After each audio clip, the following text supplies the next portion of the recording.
Yo, welcome everyone to My Political Mind. Get ready for the final debate between former Vice President Joe Biden and current President Donald Trump. I wanted to start this stream off by thanking everybody that participates. Need to see that viewer count go up a little bit, but I'm gonna clip some of this, so I'm just gonna go ahead and get started. First thing I wanted to talk about before this debate is something that doesn't really have to do with the debate itself necessarily. It has to do with our election process and the Electoral College, and whether or not that is a system that needs to be kept in place. For me, I believe we have two different options that would be dramatically better and would be dramatic improvements of our current system. So the first of those is basically reforming the Electoral College. And what I mean by that is, let's say two candidates, however many people vote for them in a state, the votes counted for each candidate. They get a percentage of the delegates that they won in the state. So to better explain it, if one candidate gets 35% of the vote, then they would get 35% of the electoral votes in that state. To me, I believe that gives more weight to your vote, because currently, right now, if someone like me wanted to vote in my state, my vote is basically pointless because we have a winner take all type of system, and since we have a winner take all system, my vote kind of means nothing, and I don't like that. So I'm trying to, and there's people all around the country that there's Republicans in blue states that their votes basically mean nothing. It's just I don't believe that it is the best system for the modern day electoral process. I think we can improve upon it, and we should. The second system that I would prefer is called ranked choice voting. It's ranked choice. Other countries already do it. It's pretty successful in those countries. We have a few states that do it. It's pretty successful there in those states. And basically what the ranked choice voting means is that, let's say you have 3 candidates and you have blue, red, and green, right? So what the voter would do is when they would go in to vote, they would vote each candidate that they would prefer in an order. So you would say you put blue at number 1, red number 2, green number 3. So, and the way to win is you have to get 50% of the vote. So if you do the first round of voting and you say, let's say 30% went to, or 40% went to blue, 35% went to red, and 25% went to green. That would mean, so at that point nobody's got 50, so they would have the second round and it would go by everybody's second choice and whoever had that percentage, and you would add that up until I guess, well, maybe you would add it up until you get to like 100% or 50% at minimum. Either way, I believe that would be a phenomenal way to, and a major improvement on the electoral process in our country, the great United States. Uh, uh, so, and the reason that I would like for to do this is because I believe this would break up the duopoly, and people would be able to vote more for someone instead of against someone, because that's the system that we just currently have, and it's not working. Nobody, I don't think, you have people enthusiastic about Trump, but then you have people that are enthusiastic about beating Trump. So, and it's like the swap of 2016. You had people enthusiastic. Well, no one was enthusiastic about Hillary, but people were very enthusiastic about beating Hillary. They didn't want Hillary, obviously. Now, she did win the popular vote, and some people would prefer a popular vote system. Um, I'm not sure that really works for a uh, country for a country that has states. But I don't know. A lot of people say one vote. You know, one vote. Your vote is your vote, and yeah. Um, well, the debate starts in about 7 minutes.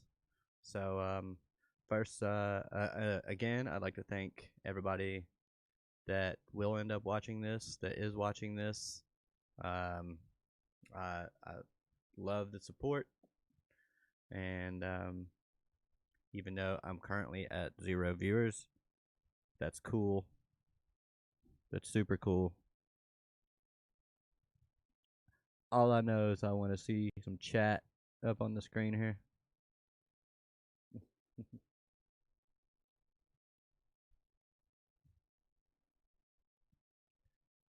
But I'd really like to know some opinions on how you guys think the debate will go tonight. Will it be yet another dumpster fire? Find out in about 6 minutes. I mean, it could be another dumpster fire.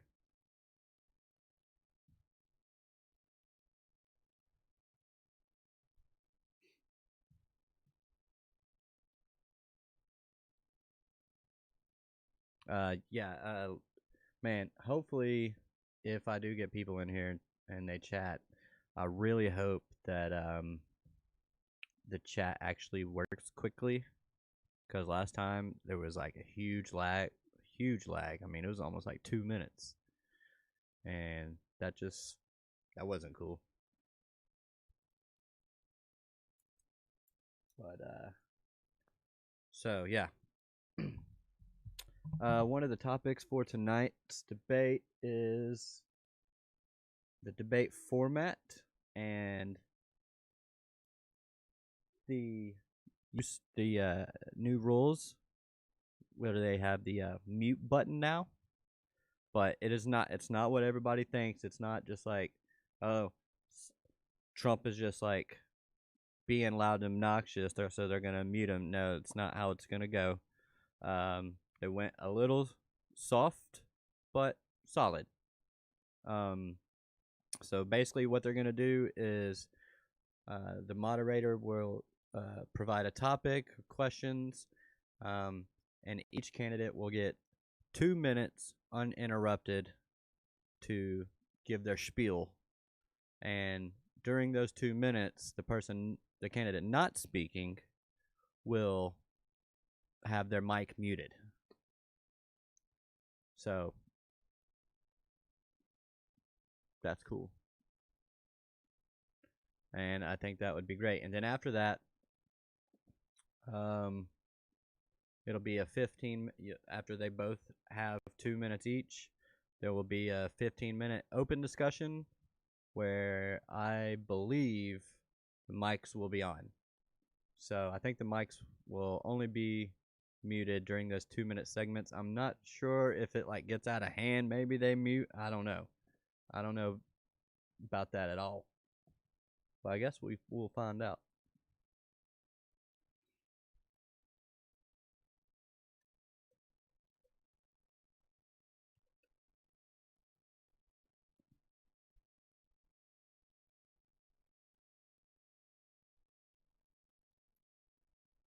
Got about 3 minutes, probably like more like 5.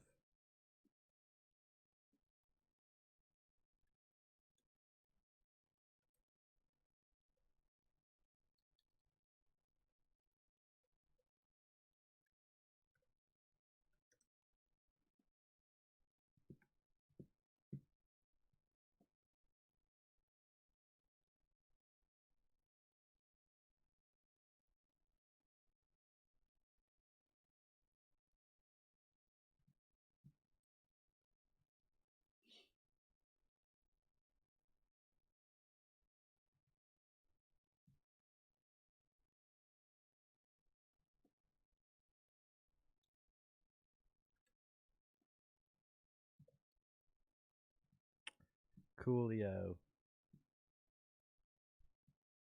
I'm going to add.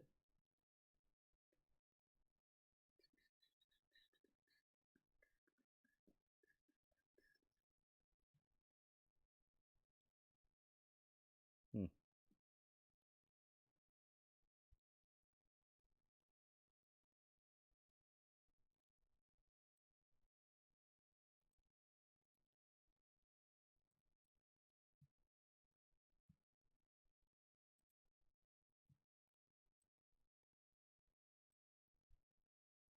Ba, ba, ba, da, da, da. This is weird. What happened?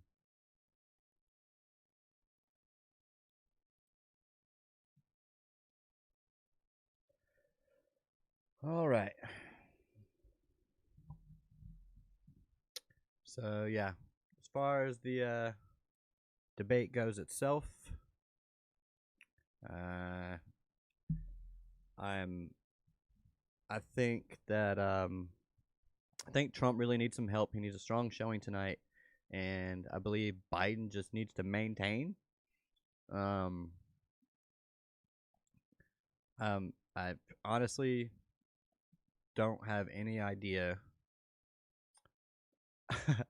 what to expect from like Trump, and so we'll see how that goes. Um, I'm interested to see if this Hunter Biden situation comes up and what Biden says about that. Um, I'm interested to see what Trump says about that. Well, we already know Trump's point of view on that, but I guess we'll see it.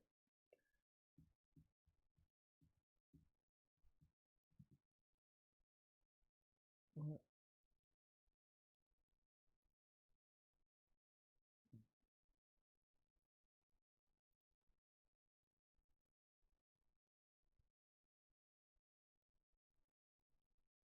I'm so confused.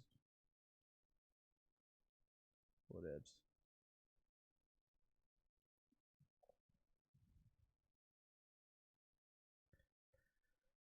All right, guys.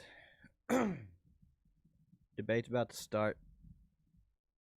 It's showtime. Um, if you wanna, if you're a friend of mine watching this and you wanna direct message me on Facebook, or that would, you can do that so we can talk. I'll bring you up on the screen. Um, I would like to try and get people on the YouTube comments so that they can show up on screen, and so that'll just make it a little bit more interactive and a little bit easier for me, honestly. So But anyway, I guess it's almost time for the debate. They're doing the opening right now. We can go over, see what's going on. Decided to do the ABC live stream because the NBC live stream was a hot mess. And let's see what this sounds like. Belmont University in Nashville, where President Trump and Vice President Biden will take the stage for Nashville. 90 minutes and take questions from moderator Kristen Welker of NBC News.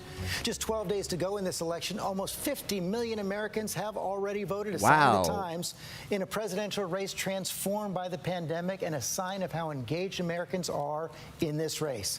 Also a warning sign for President Trump. He's behind in the national polls right now and the key battleground states.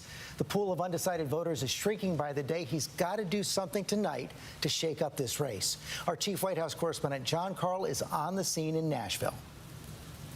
And, George, when the president is behind, he goes on the attack. I expect that is what will happen here. I think he will go after Joe Biden in very personal ways, going after his family, going after his son Hunter Biden's business dealings. Regardless of whether or not there are any questions that lead him in that direction, I think he will do that.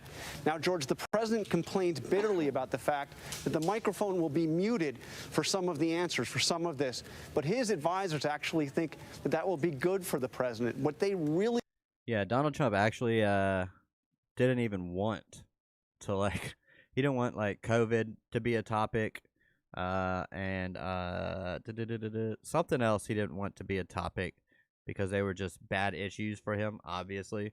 So, but they're going to be, obviously, so.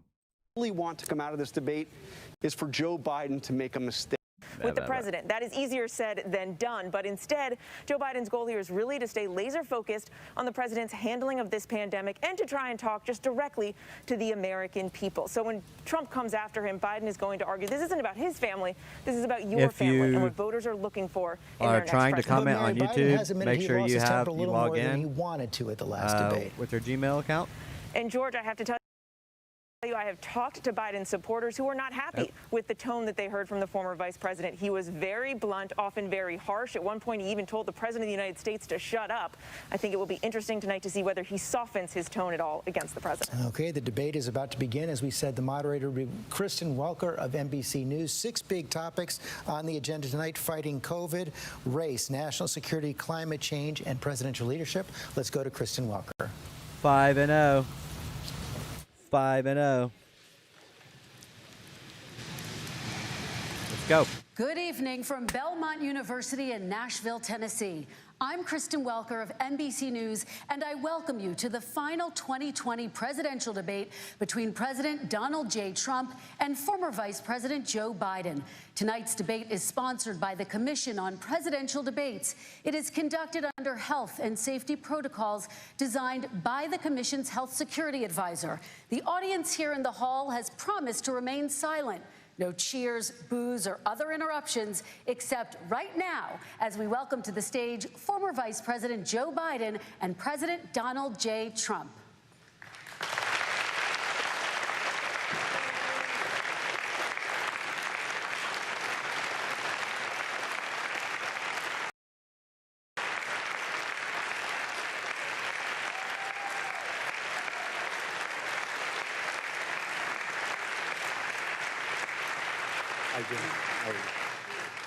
And I do want to say a very good evening to both of you. This debate will cover 6 major topics. At the beginning of each section, each candidate will have 2 minutes uninterrupted to answer my first question. The debate commission will then turn on their microphone only when it is their turn to answer, and the commission will turn it off exactly when the 2 minutes have expired. After that, both microphones will remain on, but on behalf of the voters, I'm going to ask you to please speak one at a time. The goal is for you to hear each other and for the American people to hear every word of what you both have to say. And so with that, if you're ready, let's start. And we will begin with the fight against the coronavirus. President Trump, the first question is for you. The country is heading into a dangerous new phase. More than 40,000 Americans are in the hospital tonight with COVID, including record numbers here in Tennessee. And since the two of you last shared a stage, 16,000 Americans have died from COVID. So please be specific. How would you lead the country during this next stage of the coronavirus crisis? 2 minutes, uninterrupted. So, as you know, 2.2 million people modeled out were expected to die. We closed up the greatest economy in the world in order to fight this horrible disease that came from China. It's a worldwide pandemic. It's all over the world. You see the spikes in Europe and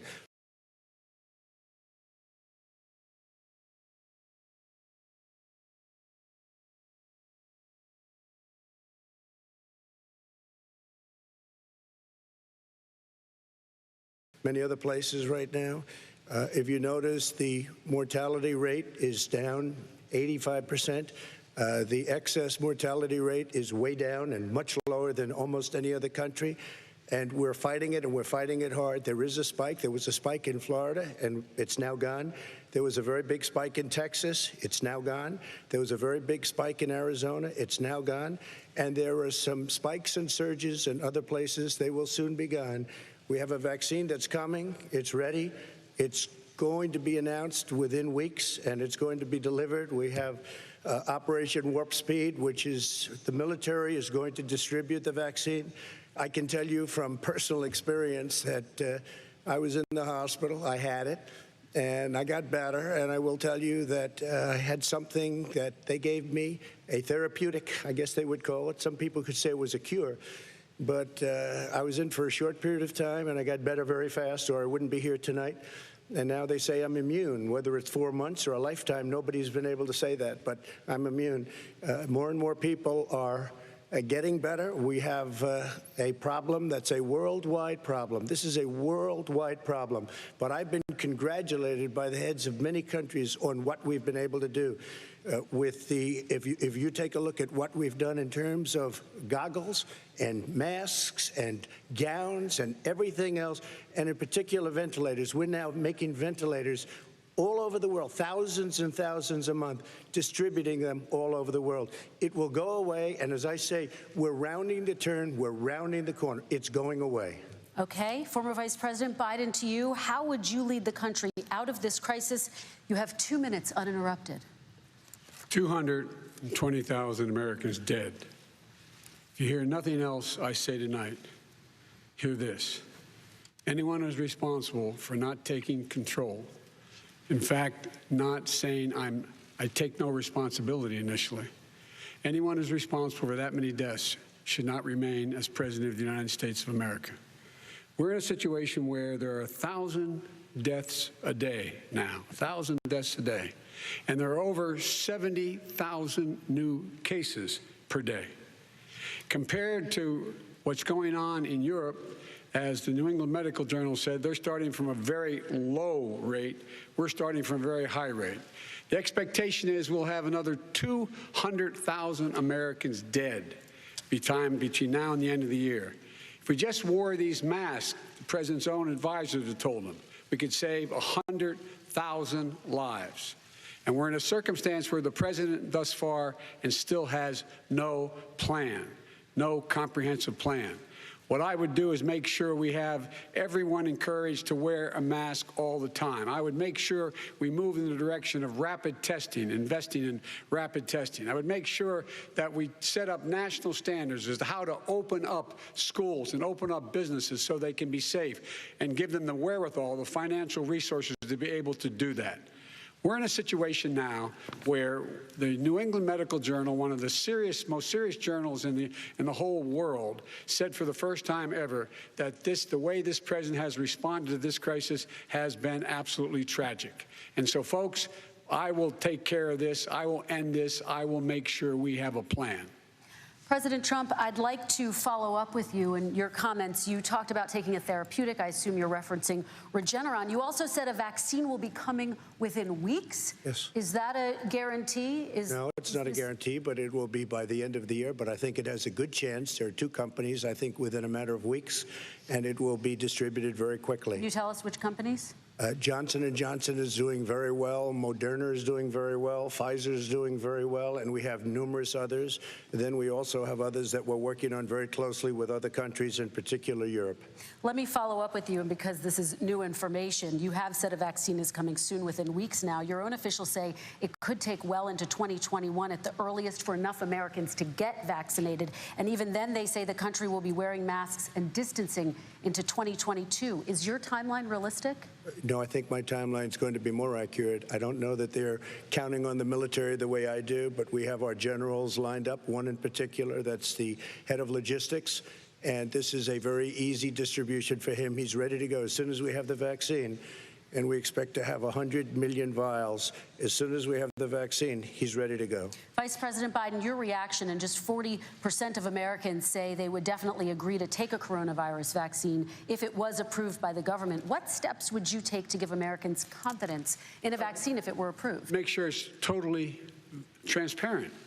Have the scientists of the world see it, know it, look at it, go through all the processes. And by the way, this is the same fellow who told you this is going to end by Easter last time. This is the same fellow who told you that, don't worry, we're going to end this by the summer. We're about to go into a dark winter, and he has no clear plan, and there's no prospect that there's going to be a vaccine available for the majority of the American people before the middle of next year. President Trump, your reaction, he says you have no plan. I don't think we're going to have a dark winter at all. We're opening up our country. We've learned and studied and understand the disease, which we didn't at the beginning. When I closed and banned China from coming in heavily infected, and then ultimately Europe, but China was in January. Months later, he was saying I was xenophobic. I did it too soon. Now he's saying, oh, I should have, moved quicker. But he didn't move quicker. He was months behind me, many months behind me. And frankly, he ran the H1N1 swine flu, and it was a total disaster, far less lethal, but it was a total disaster. Had that had this kind of numbers, 700,000 people would be dead right now, but it was a far less lethal disease. Look, his own person who ran that for him, who, as you know, was his chief of staff, said it was catastrophic. It was horrible. We didn't know what we were doing. Now he comes up and he tells us how to do this. Also, everything that he said about the way every single move that he said we should make, that's what we've done. We've done all of it. But he was way behind us. Vice President Biden, your response. My response is he is xenophobic, but not because he shut down access from China. And he did it late after 40 countries had already done that. In addition to that, what he did, he made sure that we had 44 people that were in there in China trying to get to Wuhan to determine what exactly the source was. What did the president say in January? He said, no, he said, he's being transparent. The president of China is being transparent. We owe him a debt of gratitude. We have to thank him. And then what happened was we started talking about using the Defense Act to make sure we go out and get whatever is needed out there to protect people. And again, I go back to this. He had nothing. He did virtually nothing. And then he gets out of the hospital and he talks about don't worry, it's all going to be over soon. Come on. There's not another serious scientist in the world who thinks it's going to be over soon. President Trump, your reaction? I say over soon. I say we're learning to live with it. We have no choice. We can't lock ourselves up in a basement like Joe does. He has the ability to lock himself up. I don't know. He's obviously made a lot of money someplace, but he has this thing about living in a basement. People can't do that. By the way, I, as the president, couldn't do that. I'd love to put myself in the basement or in a beautiful room in the White House and go away for a year and a half until it disappears. I can't do that. And Kirsten, every meeting I had, and I'd meet a lot of families, including Gold Star families and military families, every meeting I had, and I had to meet them. I had to. It would be horrible to have canceled everything. I said, this is dangerous, and you catch it. And, I caught it. I learned a lot. Great doctors, great hospitals. And now I recovered. 99.9% of young people recover. 99% of people recover. We have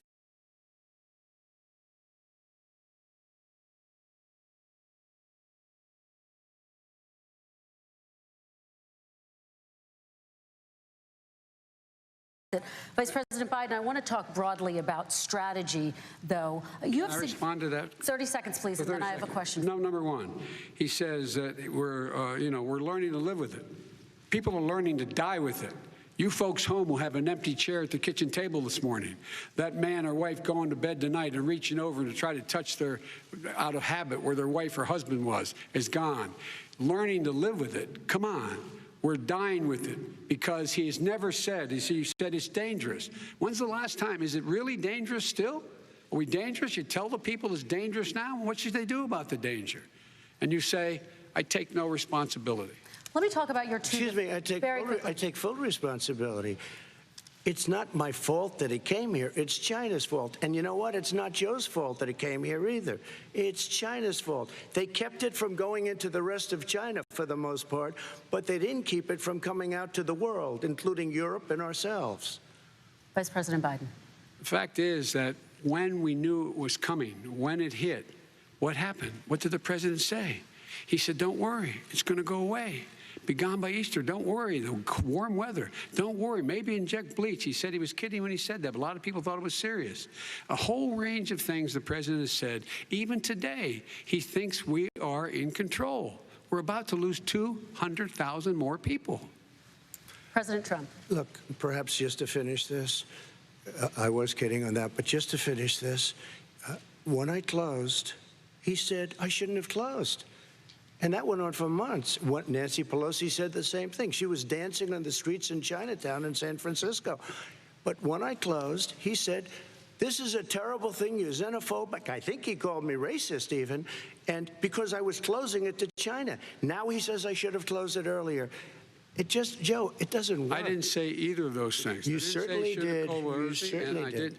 I talked about a xenophobia in a different context. It wasn't about closing the border to Chinese coming to the United States. All right, I want to talk about both of your different strategies to handling He thought this. I shouldn't have closed the border. Well, that's obvious. Do you want to respond to that quickly, Vice President No. Biden? Okay. Let's talk about your different strategies toward dealing with this. Mr. Vice President, you suggested you would support new shutdowns if scientists recommended it. What do you say to Americans who are fearful that the cost of shutdowns, the impact on the economy, the higher rates of hunger, depression, domestic and substance abuse outweighs the risk of exposure to the virus? What I would say is I'm going to shut down the virus, not the country. It's his ineptitude that caused the country to have to shut down in large part. Why businesses have gone under, why schools are closed, why so many people have lost their living, and why they're concerned. Those other concerns are real. That's why he should have been, instead of in a sand trap in a golf course, he should have been negotiating with Nancy Pelosi and the rest of the Democrats and Republicans about what to do about the acts they were passing for billions of dollars to make sure people had the capacity. But you haven't ruled out more shutdowns. Well, no, I'm not shutting down the name, but there are, look, you need standards. The standard is if you have a reproduction rate in a community that's above a certain level, everybody says, slow up. More social distancing. Do not open bars and do not open gymnasiums. Do not open until you get this under control, under more control. But when you do open, give the people the capacity to be able to open and have the capacity to do it safely. For example, schools. Schools, they need a lot of money to open. They need to deal with ventilation systems. They need to deal with smaller classes, more teachers, more pods. And he's refused to support that money, or at least up to now. Let's talk about schools. President Trump, I think we have to respond, if I might. Please, and then I have a follow-up. Thank you, and I appreciate that.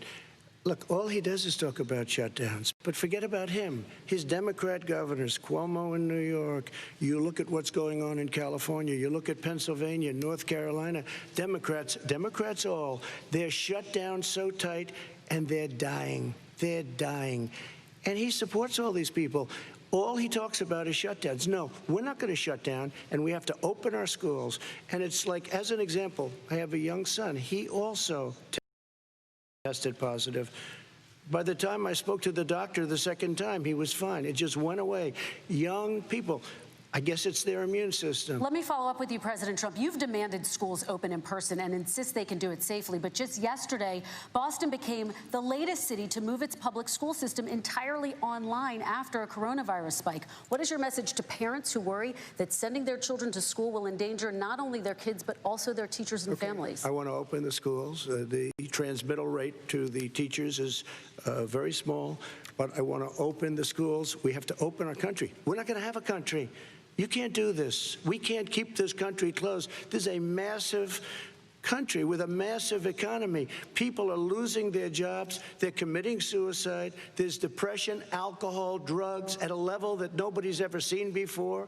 There's abuse, tremendous abuse. We have to open our country.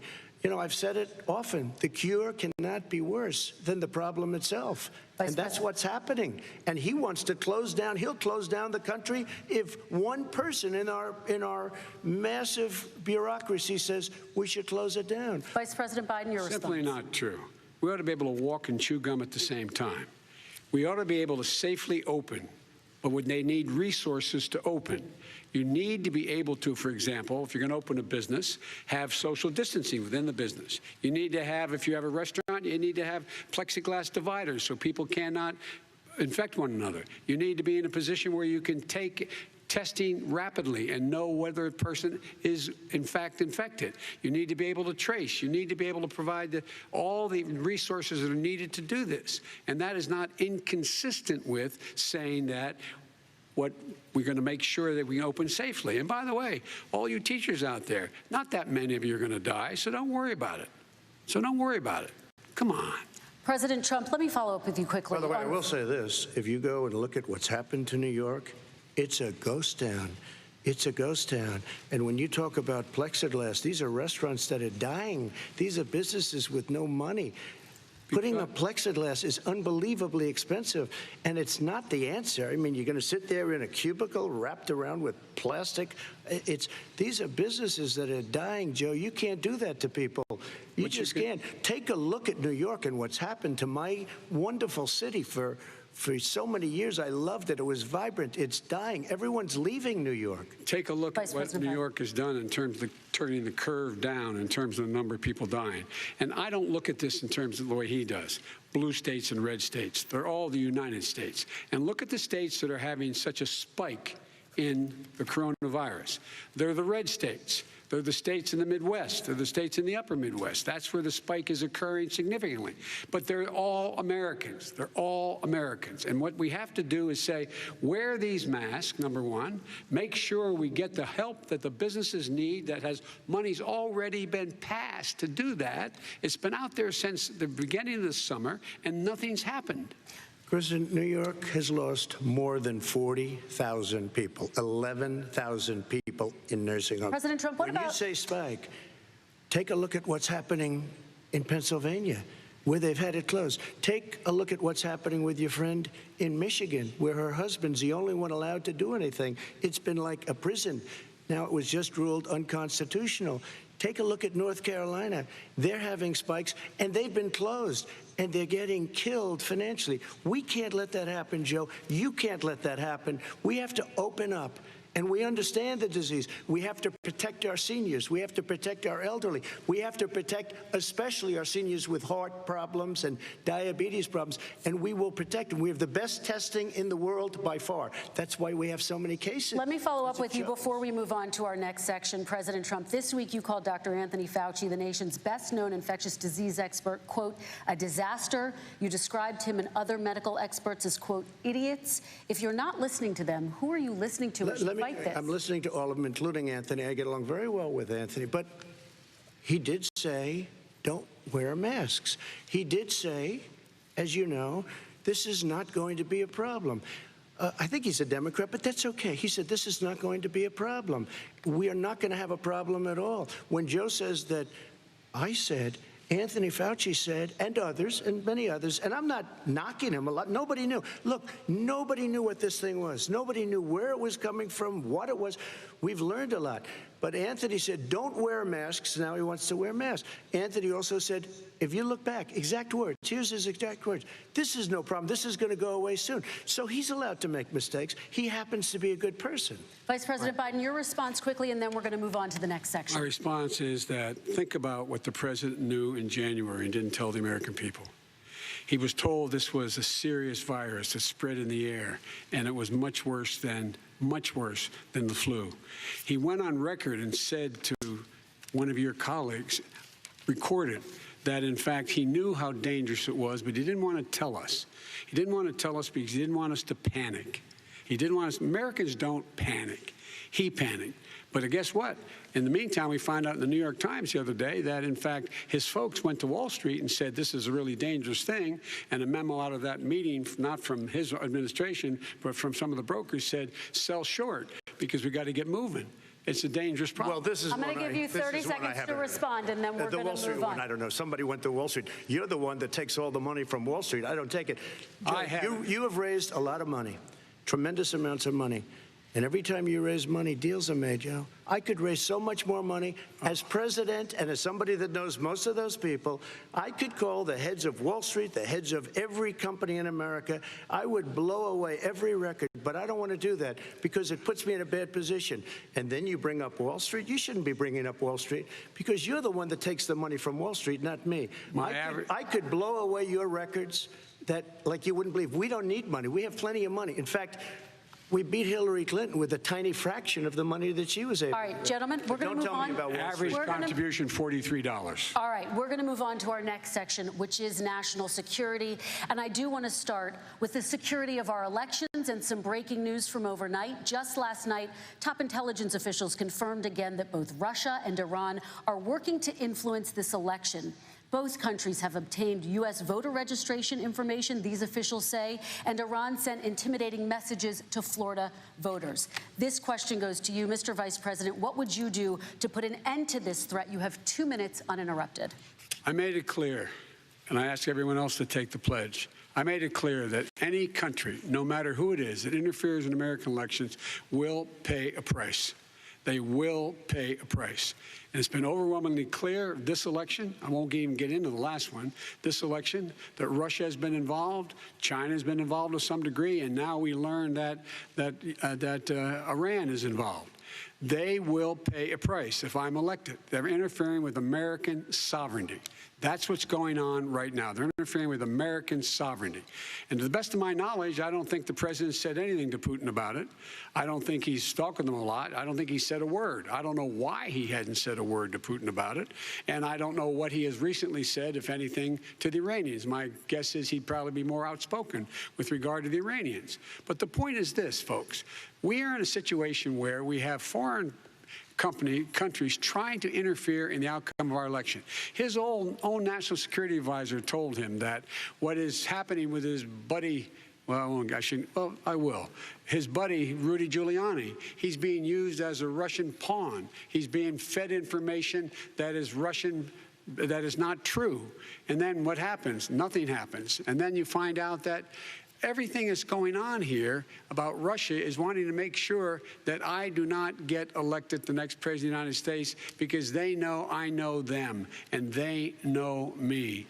I don't understand why this president is unwilling to take on Putin when he's actually paying bounties to kill American soldiers in Afghanistan, when he's engaged in activities that are trying to destabilize all of NATO. I don't know why he doesn't do it, but it's worth asking the question, why isn't that being done? Any country that interferes with us will, in fact, pay a price because they're affecting our sovereignty. President Trump, same question to you. Let me ask the question. You're going to have 2 minutes to respond. For 2 elections in a row now, there has been substantial interference from foreign adversaries. What would you do in your next term to put an end to this? 2 minutes uninterrupted. Well, let me respond to the first part, as Joe answered. Joe got $3.5 million from Russia, and it came through Putin because he was very friendly with the former mayor of Moscow, and it was the mayor of Moscow's wife, and you got $3.5 million. Your family got $3.5 million, and, you know, someday you're going to have to explain why did you get 3.5. I never got any money from Russia. I don't get money from Russia. Now, about your thing last night, I knew all about that, and through John Ratcliffe, who is fantastic, DNI, he said the one thing that's common to both of them, they both want you to lose because there has been nobody tougher to Russia. Between the sanctions, nobody tougher than me on Russia. Between the sanctions, between all of what I've done with NATO, you know, I've got the NATO countries to put up an extra $130 billion, going to $420 billion a year. That's to guard against Russia. I sold, while he was selling pillows and sheets, I sold tank busters to Ukraine. There has been nobody tougher on Russia than Donald Trump. And I'll tell you, they were so bad. They took over the submarine port. You remember that very well. During your term, during you and Barack Obama, they took over a big part of what should have been Ukraine. You handed it to them, but you were getting a lot of money from Russia. They were paying you a lot of money, and they probably still are. But now, with what came out today, it's even worse. All of the emails, the horrible emails of the kind of money that you were raking in, you and your family. And Joe, you were vice president when some of this was happening, and it should have never happened. And I think you owe an explanation to the American people. Why is it? Somebody just had a news conference a little while ago who was essentially supposed to work with you and your family, but what he said was damning. And regardless of me, I think you have to clean it up and talk to the American people. Maybe you can do it right now. Vice President Biden, you may respond. 30 seconds. And then I do want to follow up on the election security. I have not taken a penny from any foreign source ever in my life. We learned that this president paid 50 times the tax in China, has a secret bank account with China, does business in China, and in fact is talking about me taking money. I have not taken a single penny from any country whatsoever, ever, number one. Number two, this is a president, I have released all of my tax returns, 22 years. Go look at them. 22 years of my tax return. You have not released a single solitary year of your tax return. What are you hiding? Why are you unwilling? The foreign countries are paying you a lot. Russia's paying you a lot. China's paying you a lot. And your hotels and all your businesses all around the country, all around the world. And China's building a new road to a new a golf course you have overseas. So what's going on here? Why don't release your tax return or stop talking about corruption? President Trump, your response. First of all, I called my accountants under audit. I'm going to release them as soon as we can. I want to do it. And it'll show how successful, how great this company is. But much more importantly than that, people were saying $750. I asked them a week ago, I said, what did I pay? They said, sir, you prepaid tens of millions of dollars. I prepaid my tax. Tens over the last number of years. Tens of millions of dollars I prepaid. Because at some point they think it's an estimate. They think I may have to pay tax. So I already prepaid it. Nobody told me that. Did your accountant Nobody tell told you that. Excuse me. And it wasn't written whenever they write this. They keep talking about $750, which I think is a filing fee. But let me just tell you, I prepaid millions and millions of dollars in taxes. Number one. Number two, I don't make money from China. You do. I don't make money from Ukraine. You do. I don't make money from Russia. You made $3.5 million, Joe, and your son gave you. They even have a statement that we have to give 10% to the big man. You're the big man, I think. I don't know, maybe you're not, but you're the big man, I think. Your son said we have to give 10% to the big man. Joe, what's that all about? It's terrible. All right, gentlemen, I want to ask you both some questions about all of this, but I'm going to let you both respond very quickly. You just said you spoke to your accountant about potentially releasing your taxes. Did he tell you when you can release them? Do you have a deadline for when you're going to release them to the American people? I get treated worse than the Tea Party got treated. Because I have a lot of people in there, deep down in the IRS, they treat me horribly. We made a deal, it was all settled until I decide to run for president. I get treated very badly by the IRS, very unfairly. But we had a deal all done. As soon as we're completed with the deal, I want to release it. But I have paid millions and millions of dollars, and it's worse than paying. I paid in advance. It's called prepaying your taxes. I paid in advance. I want to ask you both about questions regarding your potential foreign entanglements and questions that have been raised to give you both a chance to talk about this more broadly. Respond very quickly, and then I'll get to my question. Why did he's been saying this for 4 years? Show us. Just show us. Stop playing around. You've been saying for 4 years you're going to release your taxes. Nobody knows, Mr. President. What they do know is you're not paying your taxes, or you're paying taxes that are so low. When last time he said what he paid, he said, I only pay that little because I'm smart. I know how to game the system. Come on. Come on, folks. So, President Trump, and then I want to get to two questions to both of you on this. I was put through a phony witch hunt for 3 years. It started before I even got elected. They spied on my campaign. No president should ever have to go through what I went through. Let me just say this. Mueller and 18 angry Democrats and FBI agents all over the place spent $48 million. They went through everything I had, including my tax returns, and they found absolutely no collusion and nothing. Very well. You have houses all over the place. You live very well. All right, gentlemen, let me just ask some questions about all of this broadly. Vice President Biden, there have been questions about the work your son has done in China and for a Ukrainian energy company when you were vice president. In retrospect, was anything about those relationships inappropriate or unethical? Nothing was unethical. Here's what the deal. With regard to Ukraine, we had this whole question about whether or not, because he was on the board, I later learned of Burisma, a company, that somehow I had done something wrong. Yet every single solitary person, when he was going through his impeachment, testifying under oath who worked for him, said, I did my job impeccably. I carried out U.S. policy. Not one single solitary thing was out of line. Not a single thing. Number one. Number two, the guy who got in trouble in Ukraine was this guy trying to bribe the Ukrainian government to say something negative about me, which they would not do and did not do because it never, ever, ever happened. My son has not made money in terms of this thing about, what are you talking about, China. I have not had, the only guy who made money from China is this guy. He's the only one. Nobody else has made money from China.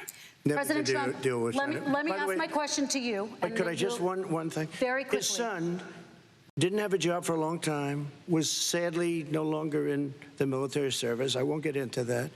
And he didn't have a job. As soon as he became vice president, Burisma, not the best reputation in the world. I hear they paid him $183,000 a month. Listen to this. $183, and they gave him a $3 million upfront payment. All right. And he had no energy. I'm going to let the vice president That's respond to that quickly, and then I need to get to a question to you. Very quickly. No basis for that. Everybody investigated that. No one said anything he did was wrong in Ukraine.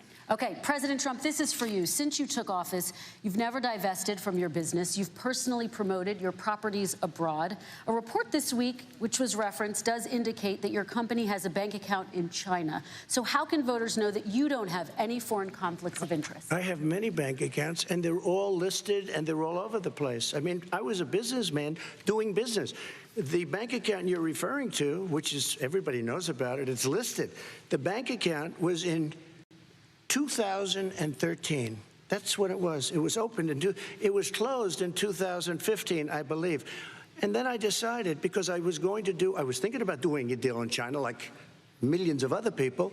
I was thinking about it, and I decided I'm not going to do it. Didn't like it. I decided not to do it. Had an account open, and I closed it. Okay.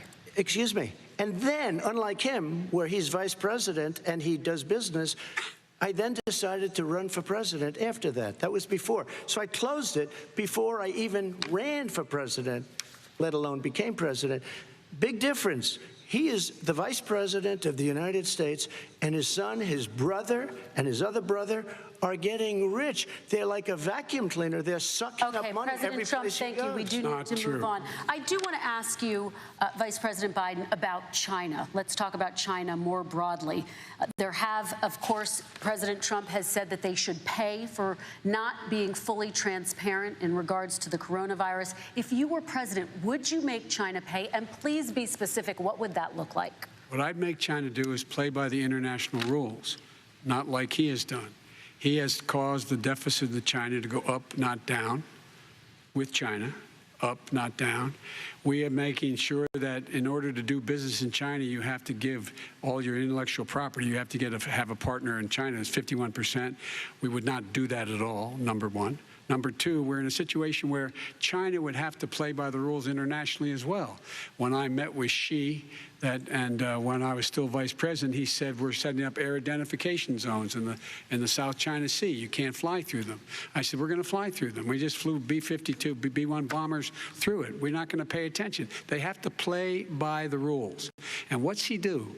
He embraces guys like the thugs like in North Korea and the Chinese president and Putin and others, and he pokes his finger in the eye of all of our friends, all of our allies. We make up we're 25% of the world's economy. We need to be having the rest of our friends with us saying to China, these are the rules. You play by them or you're going to pay the price for not paying by them economically. That's the way I will run it. And that's what we did in upholding steel tariffs and a range of other things when we were president and vice president. All right, let's talk about North Korea. Excuse me, no, I have to respond to that. Okay. Very quickly, and then we're going to move on to North with Korea. $1.5 billion from China to manage after spending 10 minutes in office and being in Air Force Two, number one. Number two, there's a very strong email talking about your family wanting to make $10 million a year for introductions. President Trump, on China policy, though, what specifically are you going to do? What specifically are you going to do to make China pay? You've said you're going to make them pay. China is paying. They're paying billions and billions of dollars. I just gave $28 billion. New sanctions? I just gave $28 billion to our farmers. Taxpayers' money. It's what? Taxpayers' money. Didn't come from China. You know the taxpayer is, it's called China. China paid $28 billion, and you know what they did to pay it, Joe? They devalued their currency, and they also paid up. And you know who got the money? Our farmers, our great farmers, because they were targeted. You never charged them anything. Also, I charged them 25% on dumped steel because they were killing our steel industry. We were not going to have a steel industry. Okay. And now we have a steel industry. Vice President Biden, your response, please. My response is, look, this isn't about, there's a reason why he's bringing up all this malarkey. There's a reason for it. He doesn't want to talk about the substantive issues. It's not about his family and my family. It's about your family. And your family's hurting badly. If you're making less than, if you're a middle-class family, you're getting hurt badly right now. You're sitting at the kitchen table this morning deciding, well, we can't get new tires, they're bald because we have to wait another month or so. Or are we going to be able to pay the mortgage? Or who's going to tell her she can't go back to community college? They're the decisions you're making in the middle-class families like I grew up in Scranton and Claymont. They're in trouble. We should be talking about your families, but that's the last thing he wants to talk about. I want to talk about North Korea. I do want to turn to 10 seconds, Mr. President. 10 That's a seconds. typical political statement. Let's get off this China thing, and then he looks, the family, around the table, everything. Just a typical politician when I see that. Let's talk about North Korea. I'm not a typical politician. Okay, that's why I got elected. Let's get off the subject of China. Let's talk around sitting around the table. All right. Come on, Joe, you can do better. We're going to talk about North Korea now. President Trump, you've met with North Korean leader Kim Jong-un 3 times. You've talked about your beautiful letters with him. You've touted the fact that there hasn't been a war or a long-range missile test, and yet North Korea recently rolled out its biggest ever intercontinental ballistic missile and continues to develop its nuclear arsenal. Do you see that as a betrayal of the relationship you forged? Just 30 seconds here because we need to get on to the next. So when I met with Barack Obama, we sat in the White House right at the beginning, had a great conversation. It was supposed to be 15 minutes, and it was well over an hour. He said the biggest problem we have with North Korea. He indicated we will be in a war with North Korea. Guess what? It would be a nuclear war, and he does have plenty of nuclear capability. In the meantime, I have a very good relationship with him. Different kind of a guy, but he probably thinks the same thing about me. We have a different kind of a relationship. We have a very good relationship, and there's no war. And, you know, about 2 months ago, he broke into a certain area. They said, oh, there's going to be trouble. I said, no, they're not, because he's not going to do that. And I was right. Look, instead of being in a war where millions of people, Seoul, you know, is 25 miles away, millions and millions, 32 million people in Seoul. Millions of people would be dead right now. President Trump, don't have that's a war, 30 and seconds. I have a good relationship. Vice President Biden, to you, North Korea conducted 4 nuclear tests under the Obama administration. Why do you think you would be able to rein in this persistent threat? Because I'd make it clear, which we were making clear to China, they had to be part of the deal. Because here's the I made it clear, and as a spokesperson of the administration when I went to China, that they said, why are you moving your missile defense up so close? Why are you moving more forces here? Why are you continuing to do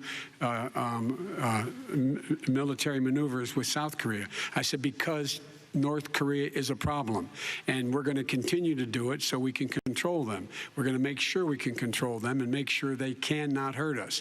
And so if you want to do something about it, step up and help. If not, it's going to continue. What has he done? He's legitimized North Korea. He's talked about his good buddy, who's a thug, and he talks about how we're better off. And they have much more capable missiles, able to reach U.S. territory much more easily than ever did before. Let me follow up with you, Vice President Biden. You've said you wouldn't meet with Kim Jong-un without preconditions. Are there any conditions under which you would meet with him? On the condition that he would agree that he would be drawing down his nuclear capacity to get that the Korean Peninsula should be nuclear-free zone.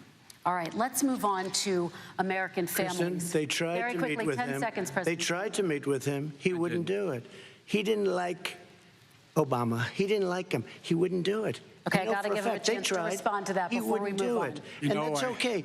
You know what? North Korea, we're not in a war. We have a good relationship. You know, people don't understand. Having a good President relationship Trump, with we have to leaders move of other on, 'cause countries we have is a lot a of good thing. We have a lot of questions to get Yes, to. not That's Your like response. saying we had a good relationship with Hitler before he, in fact, invaded Europe, the rest of Europe. Come on.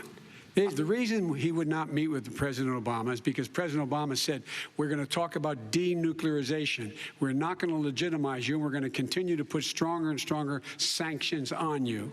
That's why he wouldn't meet with us. All right, And it let's didn't move happen. on. Let's Excuse move on me. and talk about He left American me families. a mess, Kristen. President Trump, okay, we do They need to move left on. me a mess.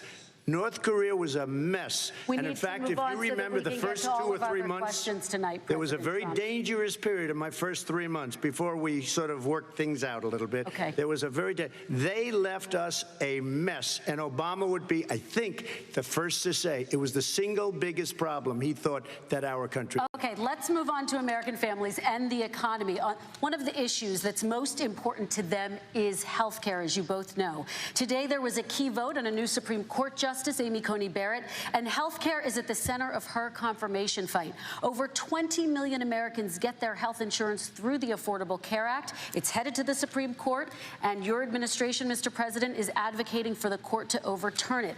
If the Supreme Court does overturn that law, those 20 million Americans could lose their health insurance almost overnight. So what would you do if those people have their health insurance taken away? You have 2 minutes uninterrupted. Sure. First of all, I've already done something that nobody thought was possible.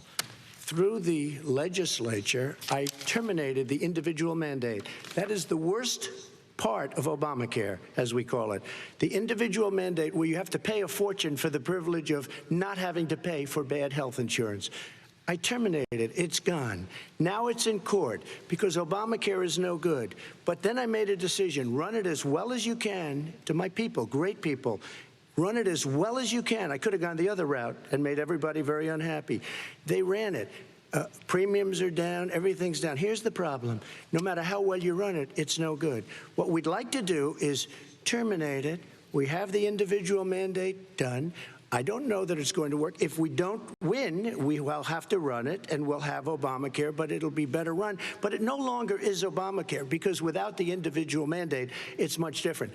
Pre-existing conditions will always stay. What I would like to do is a much better health care, much better, will always protect people with pre-existing. So I'd like to terminate Obamacare, come up with a brand new, beautiful health care. The Democrats will do it because there'll be tremendous pressure on them, and we might even have the House by that time, and I think we're going to win the House, okay? You'll see, but I think we're going to win the House.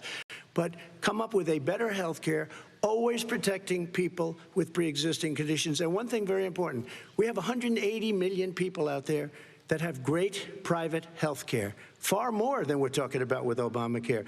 Joe Biden is going to terminate all of those policies. These are people that love their health care, people that have been successful, middle-income people, been successful. They have 180 million plans, 180 million people, families. Under what he wants to do, which will basically be socialized medicine, he won't even have a choice. They want to terminate 180 million plans. We have done an incredible job on health care, and we're going to do even better. Okay, Let me Vice respond. President Biden, yes, this is for you. Your health care plan calls for building on Obamacare. So my question is, what is your plan if the law is ruled unconstitutional by the Supreme Court? You have 2 minutes uninterrupted. What I'm going to do is pass Obamacare with a public option. It'll become Biden care. The public option is an option that says that if you, in fact, do not have the wherewithal to be, if you qualify for Medicaid and you do not have the wherewithal in your state to get Medicaid, you automatically are enrolled, providing competition for insurance companies. That's what's going to happen. Secondly, we're going to make sure we reduce the premiums and reduce drug prices by making sure that there's competition that doesn't exist now by allowing the Medicare to negotiate drug prices with the insurance companies. Thirdly, the idea that I want to eliminate private insurance, the reason why I had such a fight with 20 candidates for the nomination was I support private insurance. That's why not one single person with private insurance would lose their insurance under my plan, nor did they under Obamacare. They did not lose their insurance unless they chose they wanted to go to something else. Lastly, we're going to make sure we're in a situation that we actually protect pre-existing. There's no way he can protect pre-existing conditions. None, zero. You can't do it in the ether. He's been talking about this for a long time. He's never come up with a plan. I guess we're going to get the pre-existing condition plan the same time we get the infrastructure plan that we've been waiting since 17, 18, 19, and 20. The fact, I still have a few more minutes. I know you're getting anxious. The fact is that he's already cost the American people, because of his terrible handling of the COVID virus and the economic spillover, 10 million people have lost their private insurance. And he wants to take away 22 million more people who have it under Obamacare, and over 110 million people with pre-existing conditions, and all the people from COVID are going to have pre-existing conditions. What are they going to do? I have a follow-up for you, Vice President Biden. It relates to something that President Trump said. He's accusing you of wanting socialized medicine. What do you say to people who have concerns that your health care plan, which includes a government insurance option, takes the country one step closer to a health care system run entirely by the government? What's your response to them? I say it's ridiculous. It's like saying that, the idea that the fact that there's a public option that people can choose, that makes it a socialist plan. Look, the difference between the president, I think health care is not a privilege, it's a right. Everyone should have the right to have affordable health care. And I am very proud of my plan. It's gotten endorsed by all the major labor unions, as well as a whole range of other people who, in fact, are concerned in the medical field. This is something that's going to save people's lives, and this is going to give some people an opportunity to have health care for their children. How many of you home are worried and rolling around in bed tonight wondering what in God's name you're going to do if you get sick? Because you've lost your home insurance, your health insurance, your company's gone under. We have to provide health insurance for people at an affordable rate, and that's what I do. President Trump, Excuse me, he was your there response. for 47 years. He didn't do it. He was now there as vice president for 8 years, and it's not like it was 25 years ago. It was 3 3/4. It was just a little while ago, right? Less than 4 years ago. He didn't do anything. He didn't do it. He wants socialized medicine, and it's not that he wants it. His vice president, I mean, she is more liberal than Bernie Sanders and wants it even more. Bernie Sanders wants it. The Democrats want it. You're going to have socialized medicine, just like you went with fracking. We're not going to have fracking. We're going to stop fracking. We're going to stop fracking. Then he goes to Pennsylvania after he gets a nomination, where he got very lucky to get it. And he goes to Pennsylvania and he says, oh, we're going to have fracking. And you never asked that question. And by the way, so far, I respect very much the way you're handling this, I have to say. By the way. But somebody should ask the question. You can ask he goes for a year. There will be We have no fracking. we have a number of topics we're going to get to. That's a big question. We're going to get to. It's the same thing with socialized medicine. I have to respond. Vice President, your response, please. My response is people deserve to have affordable health care, period. Period, period, period. And the Biden care proposal will, in fact, provide for that affordable health care, lower premiums. What we're going to do is going to cost some money. It's going to cost over $750 billion over 10 years to do it. And they're going to have lower premiums. You can buy into the better plans, the cheaper plans, lower your premiums, deal with unexpected billing, and have your drug prices drop significantly. He keeps talking about it. He hasn't done a thing for anybody on health care. Not a thing. Kristen, when Very he quickly, says, then I want to talk about when he what's says happening public on Capitol option, Hill. he's talking about socialized medicine and when he and health care. When he talks about a public option, he's talking about destroying your Medicare, totally destroyed, and destroying your Social Security. And this whole country will come down. You know, Bernie Sanders tried it in his state. He tried it in his state. His governor was a very liberal governor. They wanted to make it work. Okay, let's let Vice President Biden respond. It doesn't Vice work. President He's Biden, a very your confused response. guy. He thinks he's running against somebody else. He's running against Joe Biden. I beat all those other people because I disagreed with them. Joe Biden he's running against. And the idea that we're in a situation that they're going to destroy Medicare, this is the guy that the actuary at Medicare said, if in fact, at Social Security, if in fact he continues to withhold his plan to withhold the tax on Social Security, Social Security will be bankrupt by 2023. With no way to make up for it. This is the guy who's tried to cut Medicare. So I mean, the idea that Donald Trump is lecturing me on Social Security and Medicare? Come on. He tried to get 10 rid of, seconds, he Mr. tried to President, hurt and then I Social have to go to Security another years question. ago. Years ago. Go back and look at the records. He tried to hurt Social Security years ago. All right, let's move on. I'm going to move on. Mr. President, I have to move on to the next question. They said or the else stock we're not market gonna will have time boom to talk about it. if I'm elected. If he's elected, the stock market will crash. Okay, let's Biggest move on to the analysts are next saying that. question very quickly. Look, the idea that the stock market is booming is his only measure of what's happening. Where I come from in Scranton and Claymont, the people don't live off of the stock market. Just in the last three years during this crisis, the billionaires in this country made, according to the Wall Street, $700 billion more. $700 billion more, because that's his only measure. What happens to the ordinary people out there? What happens to them? Let's talk about what's happening on Capitol Hill. We're going to move on, 401ks are through the roof. We're going to move on. Stock are through the roof. All right. And he doesn't come from Scranton. That's like he lived there for a short period of time before he even knew it. We're going to move on to the next question. And the people of Pennsylvania Let me will move show on you to my that. next question, They gentlemen. understand. As of tonight, more than 12 million people are out of work. And as of tonight, 8 million more Americans have fallen into poverty, and more families are going hungry every day. Those hit hardest are women and people of color. They see Washington fighting over a relief bill. Mr. President, why haven't you been able to get them the help they need? 30 seconds here. Because Nancy Pelosi doesn't want to approve it. I do. But you're the president. I do, but I still have to get. Unfortunately, that's one of the reasons I think we're going to take over the House, because of her. Nancy Pelosi doesn't want to approve anything because she'd love to have some victories on a date called November 3rd. Nancy Pelosi does not want to approve it. We are ready, willing, and able to do something. Don't forget, we've already approved 3 plans, and it's gone through, including the Democrats, in all fairness. This one she doesn't want. It's near the election because she thinks it helps her politically. I think it hurts her politically. All right, Mr. Vice President. You know, the Republican leader in the United States Senate said he can't pass it. He will not be able to pass it.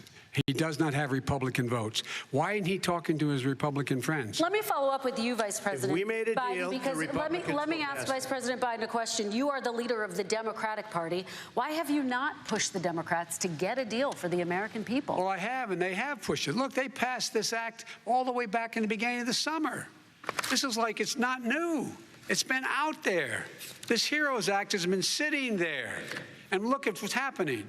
When I was in charge of the Recovery Act with $800 billion, I was able to get $145 billion to local communities that have to balance their budgets and states that have to balance their budgets, so then have to fire firefighters, teachers, first responders, law enforcement officers, so they can keep their cities and counties running. He will not support that. They have not done a thing for them. And Mitch McConnell said, let them go bankrupt.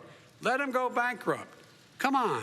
What's the matter with these guys? The bill that was passed in the House was a bailout of badly run, high-crime, Democrat, all run by Democrats, cities and states. It was a way of getting a lot of money, billions and billions of dollars to these states. It was also a way of getting a lot of money from our people's pockets to people that come into our country illegally. We were going to take care of everything for them. And what that does, and I'd love to do that, I'd love to help them, but what that does, everybody all over the world will start pouring into our country. We can't do it. This was a way of taking care of them. This was a way of spending on things that had nothing to do with COVID, as per your question. But it was really a big bailout for badly run Democrat cities and states. All right, If I get elected, I'm running as a proud Democrat, but I'm going to be an American president. I don't see red states and blue states.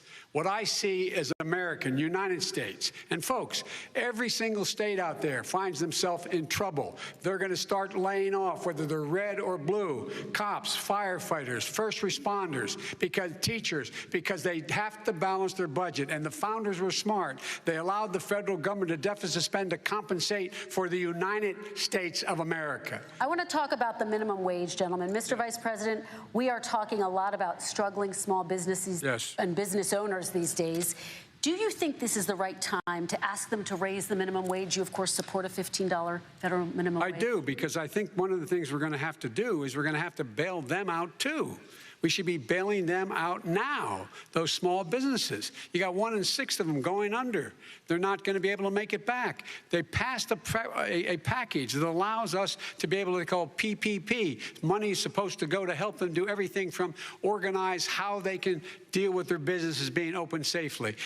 Schools, how they can make classrooms smaller, how they can hire more teachers, how they can put ventilation systems in.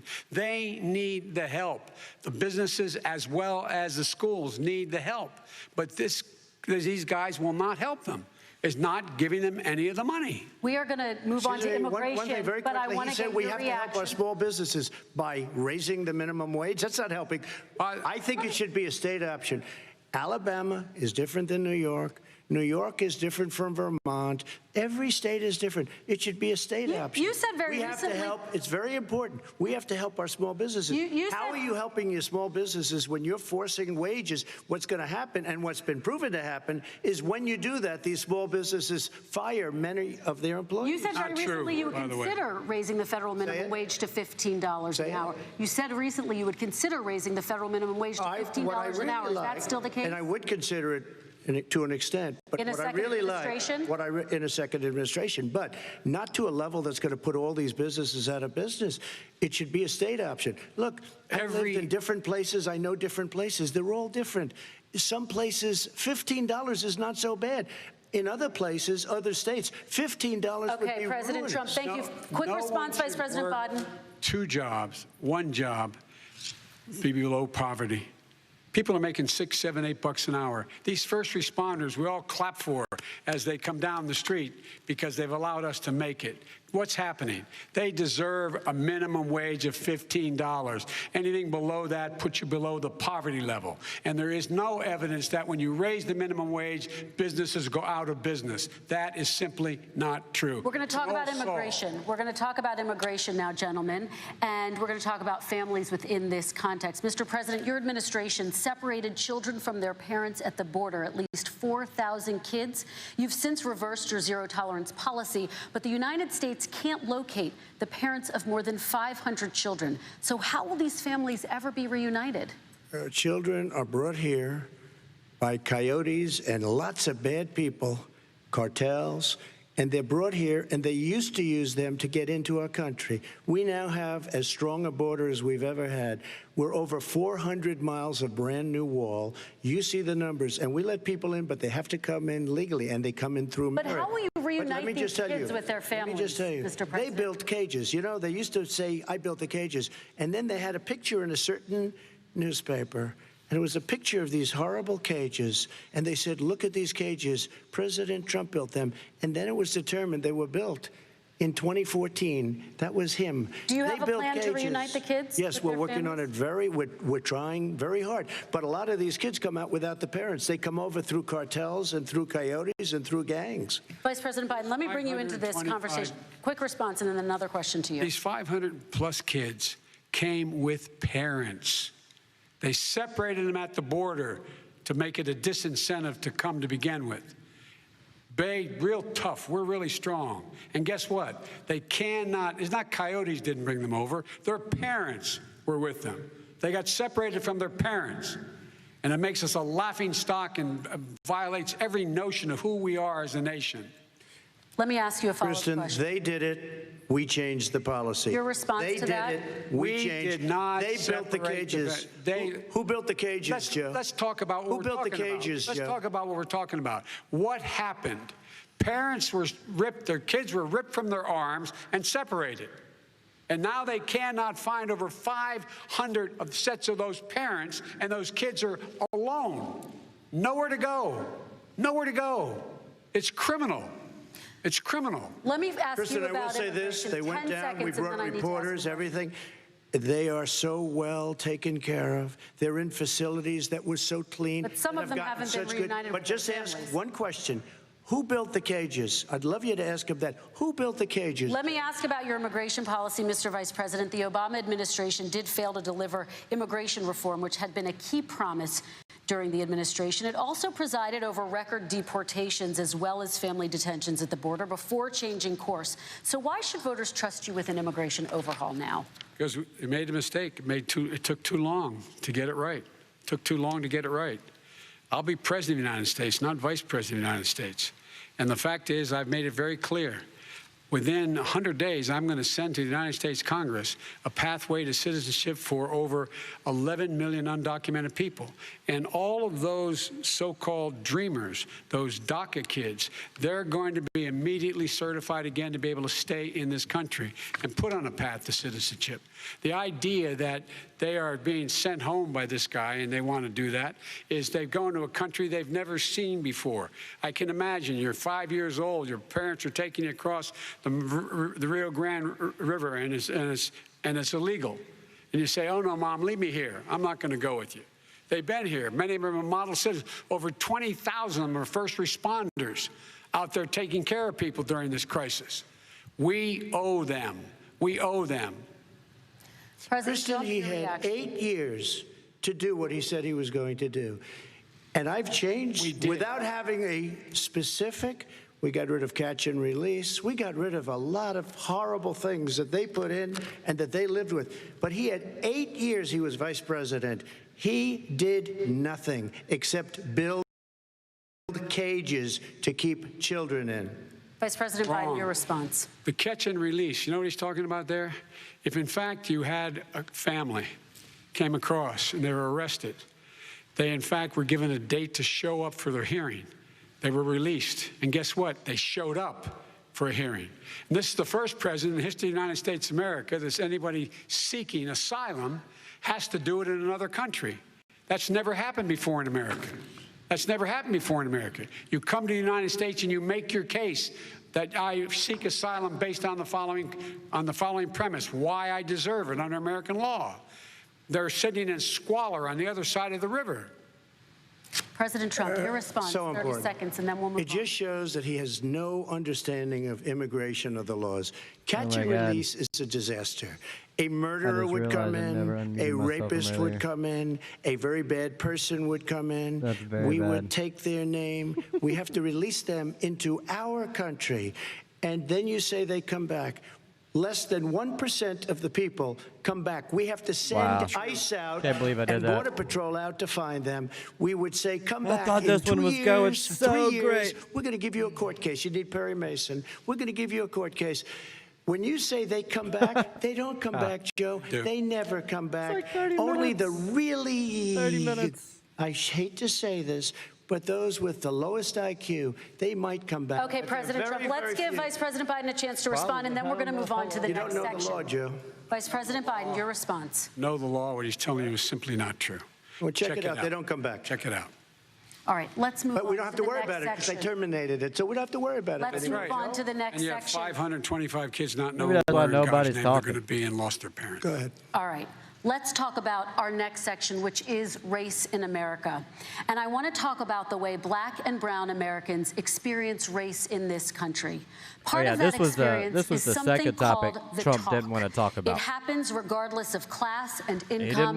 didn't Parents who want feel they have COVID no as a choice topic, but to and he prepare didn't their want children race for as the a topic. chance that they could be targeted, including by the police, for no reason other than the color of their skin. Mr. Vice President, in the next 2 minutes, I want you to speak directly to these families. Do you understand why these parents fear for their children? I do. I do. You know, my daughter is a social worker, and she's written a lot about this. She has her graduate degree from the University of Pennsylvania in social work. And, you know, one of the reasons why I ended up working on the east side of Wilmington, Delaware, which is 90% African American, was to learn more about what was going on. What I never had to tell my daughter, if she's pulled over, make sure she puts, for a traffic stop, put both hands on top of the wheel and don't reach for the glove box because someone may shoot you. But a black parent, no matter how wealthy or how poor they are, has to teach their child, when you're walking down the street, don't have a hoodie on when you go across the street. Making sure that you, in fact, if you get pulled over, just yes, sir, no, sir, hands on top of the wheel, because you are, in fact, the victim, whether you're a person making child of a $300,000 a year person or someone who's on food stamps. The fact of the matter is there is institutional racism in America. And we have all... I hate that I had my mic muted. for so long. That sucks. Women are created equal. But guess what? We have never, ever lived up to it, but we've always constantly been moving the needle further and further to inclusion, not exclusion. This is the first president to come along and says, that's the end of that. We're not going to do that anymore. We have to provide for economic opportunity, better education, better health care, better access to schooling, better access to opportunity to borrow money to start businesses. All the things we can do, and I've laid out a clear plan as to how to do those things, just to give people a shot. It's about accumulating the ability to have wealth as well as it is to be free from violence. President Trump, same question to you, and let me remind you of the question. I would like you to speak directly to these families. Do you understand why these parents fear for their children? Yes, I do. And again, he's been in government 47 years. He never did a thing except in 1994 when he did such harm to the black community. And they were called, and he called them super predators. And he said that. He said it, super predators. No, that was Hillary and they Clinton. have never lived that down. 1994, your crime bill, the super predators. Nobody has done more for the black community than Donald Trump. And if you look, with the exception of Abraham Lincoln, possible exception, but the exception of Abraham Lincoln, nobody has done what I've done. Criminal justice reform. Obama and Joe didn't do it. I don't even think they tried because they had no chance at doing it. They might have wanted to do it, but if you had to see the arms I had to twist to get that done, it was not a pretty picture, and everybody knows it, including some very liberal people that cried in my office. They cried in the Oval Office. 2 weeks later, they're out saying, gee, we have to defeat him. Criminal justice reform, prison reform, opportunity zones with Tim Scott, a great senator from South Carolina. He came in with this incredible idea for opportunity zones. It's one of the most successful programs. People don't talk about it. Tremendous investment is being made. Biggest beneficiary, the black and Hispanic communities, and then historically black colleges and universities. After 3 years of coming to the office, I love some of those guys. They were great. They came into the office and they said, I said, what are you doing? After 3 years, I said, why do you keep coming back? Because we have no funding. I said, you don't have to come back every year. We have to come back. Because President Obama would never give them long-term funding. And I did. 10-year long-term funding, and I gave them more money than they asked for because they said, I think you need more. And I said, the only bad part about this is I may never see you again because I got very friendly with them, and they like me and I like them. But I saved historically black colleges and universities. Okay, and we're going to talk about both of your records, but your response to that, Vice President? My response to that is I never, ever said what he accused me of saying. The fact of the matter is, in 2000, though, after the crime bill had been in the law for a while, this is the guy who said, the problem with the crime bill, there's not enough people in jail. There's not enough people in jail. And go on my website, get the quote, the date when he said it. Not enough people. He talked about marauding gangs, young gangs, and the people who are going to maraud our cities. This is a guy who in the Central Park five innocent black kids, he continued to push for making sure that they got the death penalty. None of them were guilty of what the crimes they were suggested. Look, and talk about granted, he did in fact let 20 people, he commuted 20 people's sentences. We commuted over 1,000 people's sentences. Over 1,000. The very law he's talking about is a law that, in fact, initiated by Barack Obama. And secondly, we're in a situation here where the federal prison system was reduced by 38,000 people under our administration. And one of these things we should be doing, there should be no minimum mandatories in the law. That's why I'm offering $20 billion to states to change their state laws to eliminate minimum mandatories and set up drug courts. No one should be going to jail because they have a drug problem. They should be going to rehabilitation, not to jail. We should fundamentally change the system, and that's what I'm going to do. But why didn't he do it 4 years ago? Why didn't you do that 4 years ago, even less than that? Why didn't you? You were vice president. You keep talking about all these things you're going to do and you're going to do this, but you were there just a short time ago and you guys did nothing. We did. You know, Joe, I ran because of you. I ran because of Barack Obama, because you did a poor job. If I thought you did a good job, I would have never run. I would have never run. I ran because of you. I'm looking at you now. You're a politician. I ran because of you. All right, Vice President Biden, your response to that, and then I do have some questions for both of you. Well, I tell you what, I hope he does look at me, because what's happening here is, you know who I am, you know who he is, you know his character, you know my character, you know our reputations for honor and telling the truth. I am anxious to have this race. I am anxious to see this take place. The character of the country is on the ballot. Our character is on the ballot. Look at us closely. Let me ask some follow-up. Please respond, and then we're going to have follow-up questions. If this stuff is true about Russia, Ukraine, China, other countries, Iraq, if this is true, then he's a corrupt politician. All right. So don't give me the stuff about how you're this innocent baby. Joe, they're calling you a corrupt politician. Nobody. President Trump, I want to stay on the issue of race. We're talking about the issue. Laptop from hell. President Trump, we're talking about race right now, and I do want to stay on the issue of race. President Trump, I have to respond to that. Please, because look, very quickly. there are 50 former national intelligence folks who said that what he's accusing me of is a Russian plant. They have said that this has all the five former heads of the CIA, both parties, say what he's saying is a bunch of garbage. Nobody believes it except his and his good friend Rudy Giuliani. You mean the laptop is now another Russia hoax? That's exactly what. Is this that's where you're exactly going? what. This is where he's going. The laptop is Russia, Gentlemen, Russia. I want to stay on the issue of race. You okay? have to be kidding. Here we go again with Russia. We're going to continue on the issue of race. Mr. President, you've described the Black Lives Matter movement as a symbol of hate.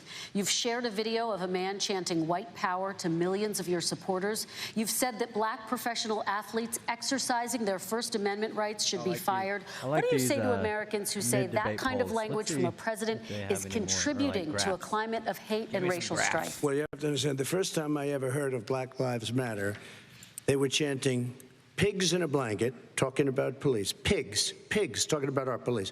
Pigs in a blanket, fry them like bacon. I said, that's a horrible thing. And they were marching down the street.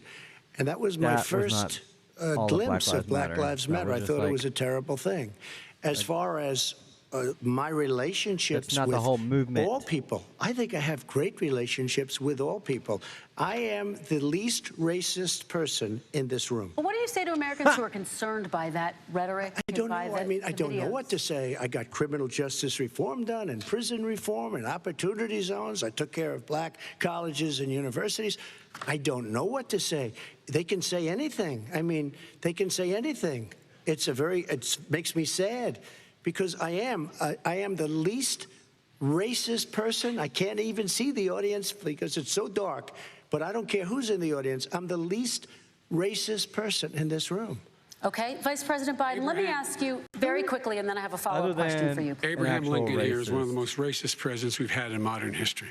He pours fuel on every single racist fire. Every single one. Started off his campaign coming down the escalator saying he's going to get rid of those Mexican rapists. He's banned Muslims because they're Muslims. He has moved around and made everything worse across the board. He says about the poor boys, last time we were on stage here, he said, I told them to stand down and stand ready. Come on. This guy is a dog whistle about as big as a foghorn. Stand back. All right. President Trump, I'm going to give you 10 seconds to respond, and then I have a follow-up. You made a reference to Abraham Lincoln. Where did that come in? I mean, you said you're Abraham Lincoln. No, where did that? No. You said, I said not since Abraham Lincoln has anybody done what I've done for the black community. And I'm saying, I didn't say I'm Abraham Lincoln. I said not since Abraham Lincoln has anybody done what I've done for the black community. Now, you have done nothing other than the crime bill, which put tens of thousands of black men, mostly, in jail. All right, let me ask Vice President Biden because if you look at what's happening with the voting right now, let me ask they Vice remember President that Biden you treated them very, very badly. Just take a look at what's happening out there. Vice President Biden, let me give you a chance to respond within this context. Crime bills that you supported in the 80s and 90s contributed to the incarceration of tens of thousands of young black men who had small amounts of drugs in their possession. They are sons, they are brothers, they're fathers, they're uncles whose families are still to this day, some of them suffering the consequences. So speak to those families. Why should they vote for you? One of the things is that in the 80s, we passed 100%, all 100 senators voted for it, a bill on drugs and how to deal with drugs. It was a mistake. I've been trying to change this since then, particularly the portion on cocaine. That's why I've been arguing that, in fact, we should not send anyone to jail for a pure drug offense. They should be going into treatment across the board. That's what we should be spending money on. That's why I set up drug courts, which were never funded by our Republican friends. They should not be going to jail for a drug or an alcohol problem. They should be going into treatment. That's what we've been trying to do. That's what I'm going to get done, because I think maybe the American people have now seen that, in fact, it was a mistake to pass those laws relating to drug. But they were not in the crime bill. But why didn't he get it done? See, it's all talk, no action with these politicians. Why didn't he get it done? That's what I'm going to do when I become president. You were vice president along with Obama as your president, your leader, for 8 years. Why didn't you get it done? You had 8 years to get it done. Now you're saying you're going to get it done because you're all talk and no action, Joe. We got a lot of it done. We released 38,000. We got 38,000 prisoners left from the. You got nothing done. 38,000 prisoners were released from federal prison. There were over 1,000 people who were given clemency. In fact, we're the ones that put in the legislation saying we could look at pattern and practice of police departments and what they were doing, how they were conducting themselves. I could go on, but we began the process. What? We began the process. We lost an election. That's why I'm running to win back that election and change his terrible policy. I just asked one question. Why didn't you do it in the 8 years, a short time ago? Why didn't you do it? You just said, I'm going to do that. I'm going to do this. You put tens of thousands of mostly black young men in prison. Now you're saying you're going to undo that. Why didn't you get it done? You had 8 years with Obama. You know why, Joe? Because you're all talk and no action. All right, Vice President Biden, and then we're going to move on to the next section. We had a Republican Congress. That's the answer. Well, you got to talk them into it, Joe. Sometimes you got to talk them into it. We're going to move on to our next section, like I did with criminal justice reform. I had to talk Democrats into it. Gentlemen, we're running out of time, so we got to get on to climate change, please. You both have very different visions on climate change. President Trump, you say that environmental regulations have hurt jobs in the energy sector. Vice President Biden, you have said you see addressing climate change as an opportunity to create new jobs. For each of you, how would you both combat climate change and support job growth at the same time? Starting with you, President Trump, you have 2 minutes uninterrupted. So we have the Trillion Trees program. We have so many different programs. I do love the environment, but what I want is the cleanest, crystal clear water, the cleanest air. We have the best, lowest number in carbon emissions, which is a big standard that I notice Obama goes with all the time. Not Joe. I haven't heard Joe use the term because I'm not sure he knows what it represents or means, but I have heard Obama use it. And we have the best carbon emission numbers that we've had in 35 years under this administration. We are working so well with industry, but here's what we can't do. Look at China, how filthy it is. Look at Russia. Look at India. It's filthy. The air is filthy. The Paris Accord, I took us out because we were going to have to spend trillions of dollars, and we were treated very unfairly. When they put us in there, they did us a great disservice. They were going to take away our businesses. I will not sacrifice tens of millions of jobs, thousands and thousands of companies because of the Paris Accord. It was so unfair. China doesn't kick in until 2030. Russia goes back to a low standard, and we kicked in right away. It would have destroyed our businesses. So, you ready? We have done an incredible job environmentally. We have the cleanest air, the cleanest water, and the best carbon emission standards that we've seen in many, many years. Vice President Biden. And we haven't destroyed our industries. Vice President Biden, 2 minutes to you, uninterrupted. Climate change and climate warming, the global warming, is an existential threat to humanity. We have a moral obligation to deal with it. And we're told by all the leading scientists in the world we don't have much time. We're going to pass the point of no return within the next 8 to 10 years. 4 more years of this man eliminating all the regulations that were put in by us to clean up the climate, to limit the limit of emissions will put us in a position where we're going to be in real trouble. Here's where we have a great opportunity. I was able to get both all the environmental organizations as well as labor, the people worried about jobs, to support my climate plan. Because what it does, it will create millions of new good-paying jobs. We're going to invest in, for example, 50,000 charging stations on our highways so that we can own the electric car market of the future. In the meantime, China is doing that. We're going to be in a position where we're going to see to it that we're going to take 4 million existing buildings and 2 million existing homes and retrofit them so they don't leak as much energy, saving hundreds of millions of barrels of oil in the process and creating significant number of jobs. And by the way, the whole idea of what this is all going to do, it's going to create millions of jobs, and it's going to clean the environment. Our health and our jobs are at stake. That's what's happening. And what right now, by the way, Wall Street firms indicated that my plan will in fact create 18.6 million jobs, 7 million more than his. This is from Wall Street. And I'll create $1 trillion more in economic growth than his proposal does. Not on climate, just on the economy. President Trump, Today came out and said very strongly, $6,500 will be taken away from families under his plan, that his plan is an economic disaster. If you look at what he wants to do, you know, if you look at his plan, his environmental plan, you know who developed it? AOC plus 3. They know nothing about the climate.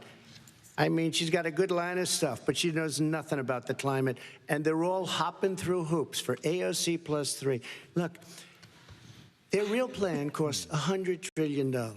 If we had the best year in the history of our country for 100 years, we would plus 3, not even come close to a number like that. When he says buildings, they want to take buildings down because they want to make bigger windows into smaller windows. As far as they're concerned, if you had no window, it would be a lovely thing. This is the craziest plan that anybody has ever seen. And this wasn't done by smart people. This wasn't done by anybody. Frankly, I don't even know how it can be good politically. Right. They want to spend $100 trillion. That's their real number. He's trying to say it was 6. It's $100 trillion. They want to knock down buildings and build new buildings with little, tiny, small windows. I mean, and many other things. Okay. And many other things. Let me have the Vice President respond, and we're running out of time, and we have a lot more questions to get to. So let's hear from the Vice President. I have a number more questions. I don't know where he comes from. I don't know where he comes up with these numbers. $100 trillion. Give me a break. This plan is endorsed by every major environmental group and every labor group. Because they know the future lies. The future lies in us being able to breathe, and they know there are good jobs in getting us there. Well, yes. And by the way, the fastest growing industry in America is the electric, solar energy and wind. He thinks wind causes cancer, windmills. It's the fastest growing jobs, and they pay good prevailing wages, $45, $50 an hour. We can grow and we can be cleaner if we go the route I'm proposing. President Trump, please respond, and then I have some follow-ups. We are energy independent for the first time. We don't need all of these countries that we had to fight war over because we needed their energy. We are energy independent. I know more about wind than you do. It's extremely expensive, kills all the birds. It's very intermittent. It's got a lot of problems, and they happen to make the windmills in both Germany and China. And the fumes coming up, if you're a believer in carbon emission, the fumes coming up to make these massive windmills is more than anything that we're talking about with natural gas, which is very clean. One other thing. Find me a scientist that said that. I love solar, but solar doesn't quite have it yet. It's not powerful yet to really run our big, beautiful factories that we need to compete with the world. So it's all a pipe dream. But you know what we'll do? We're going to have the greatest economy in the world. But if you want to kill the economy, get rid of your oil industry. You want and what about fracking? All right, let me allow Vice President Biden to respond. I never said I oppose fracking. You said it on tape. I did. Show the tape. Put it on your website. I'll put it on. Put it on the website. The fact of the matter is he's flat lying. Would you rule out banning fracking? I do rule out banning fracking because the answer we need other industries to transition to get to ultimately a complete zero emissions by 2025. What I will do with fracking over time is make sure that we can capture the emissions from the fracking, capture the emissions from gas. We can do that, and we can do that by investing money in doing it. But it's a transition to that. I have one more question in this part. He was against fracking. He said it. I will show that to you tomorrow. I am against fracking. Until he got the nomination, went to Pennsylvania, then he said, but you know what, Pennsylvania? He'll be against it very soon because his party is totally against it. Fracking on federal land, I said. No fracking and or oil on federal land. Let me ask this final question in this section, and then I want to move on to our final section. President Trump, people of color are much more likely to live near oil refineries and chemical plants. In Texas, there are families who worry the plants near them are making them sick. Your administration has rolled back regulations on these kinds of facilities. Why should these families give you another 4 years in office? The families that we're talking about are employed heavily, and they're making a lot of money, more money than they've ever made. If you look at the kind of numbers that we produce for Hispanic, for Black, for Asian, it's 9 times greater, the percentage gain, than it was in 3 years, than it was under 8 years of the 2 of them, to put it nicely. 9 times more. Now, somebody lives, I have not heard the numbers or the statistics that you're saying, but they're making a tremendous amount of money economically. We saved it, and I saved it again a number of months ago when oil was crashing because of the pandemic. We saved it. We got, say what you want about relationship, we got Saudi Arabia, Mexico, and Russia to cut back, way back. We saved our oil industry, and now it's very vibrant again. And everybody has very inexpensive gasoline. Remember that. Vice President Biden, your response, and then we're going to have a final question for both of you. My response is that those people live on what they call fence lines. He doesn't understand this. They live near chemical plants that, in fact, pollute, chemical plants and oil plants and refineries that pollute. I used to live near that when I was growing up in Claymont, Delaware. And all the more oil refineries in Marcus Hook and the Delaware River than there is any place, including in Houston at the time. When my mom get in the car and when there were first frost to drive me to school, turning the windshield wiper, there'd be oil slick in the window. That's why so many people in my state were dying and getting cancer. The fact is, those frontline communities, it doesn't matter what you're paying them. It matters how you keep them safe. What do you do? And you impose restrictions on the pollutions the pollutants coming out of those fence line communities. Okay, I have one final question. Would he close down the oil industry? It falls. Would you close down the oil industry? By the way, I would transition from the oil industry, yes. Oh, I would that's transition. a big statement. It is a big statement because I would stop. Why would you do that? Because the oil industry pollutes significantly. I see. Here's the deal. But that's a big statement. Well, if you let me finish the statement, because it has to be replaced by renewable energy over time. And I'd stop giving to the oil industry, I'd stop giving them federal subsidies. He won't give federal subsidies to the gas, excuse me, to solar and wind. Yeah. Why are we giving it to the oil industry? We actually do give it to solar and wind. And that's maybe the biggest statement in terms of business. That's the biggest statement. Okay. Because basically what he's saying is he is going to destroy the oil industry. Will you remember that, Texas? Will you remember that, Pennsylvania, Oklahoma? Vice President Biden, let me give you 10 seconds to respond, and then I have to get to the final question. Vice President Biden. He takes everything out of context, but the point is, look, we have to move toward a net zero emissions. The first place to do that by the year 2035 is in energy production. By 2050, totally. All right. One is he final going to get question China to do it? No, we're finished with is this. He going to get China to our final question. No, we have to I'm move going on to to our final rejoin Paris question. Accord and make China abide by what they agreed to. All right. This is about leadership, gentlemen. And this first question does go to you, President Trump. Imagine this is your inauguration day. What will you say in your address to Americans who did not vote for you? You'll each have 1 minute, starting with you, Mr. We have to make our country totally successful as it was prior to the plague coming in from China. Now we're rebuilding it, and we're doing record numbers, 11.4 million jobs in a short period of time, et cetera. But I will tell you, go back. Before the plague came in, just before, I was getting calls from people that were not normally people that would call me. They wanted to get together. We had the best black unemployment numbers in the history of our country. Hispanic, women, Asian, people with diplomas, with no diplomas, MIT graduates, #1 in the class. Everybody had the best numbers. And you know what? The other side wanted to get together. They wanted to unify. Success is going to bring us together. We are on the road to success. But I'm cutting taxes, and he wants to raise everybody's taxes, and he wants to put new regulations on everything. He will kill it. If he gets in, you will have a depression, the likes of which you've never seen. Your 401ks will go to hell, and it'll be a very, very sad day for this country. All right. Vice President Biden, same question to you. What will you say during your inaugural address to Americans who did not vote for you? I will say I'm an American president. I represent all of you, whether you voted for me or against me. And I'm going to make sure that you're represented. I'm going to give you hope. We're going to move. We're going to choose science over fiction. We're going to choose hope over fear. We're going to choose to move forward because we have enormous opportunities to make things better. We can grow this economy.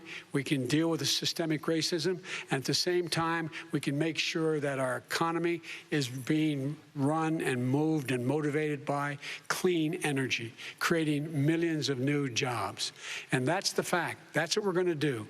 And I'm going to say, as I said at the beginning, what is on the ballot here is the character of this country: decency, honor, respect, treating people with dignity, making sure that everyone has an even chance. And I'm going to make sure you get that. You haven't been getting it the last 4 years. All right. I want to thank you both for a very robust hour and a half, a fantastic debate. Really appreciate it. President Trump, former Vice President Joe Biden. Thank you to Belmont University. Okay, so initial thoughts. I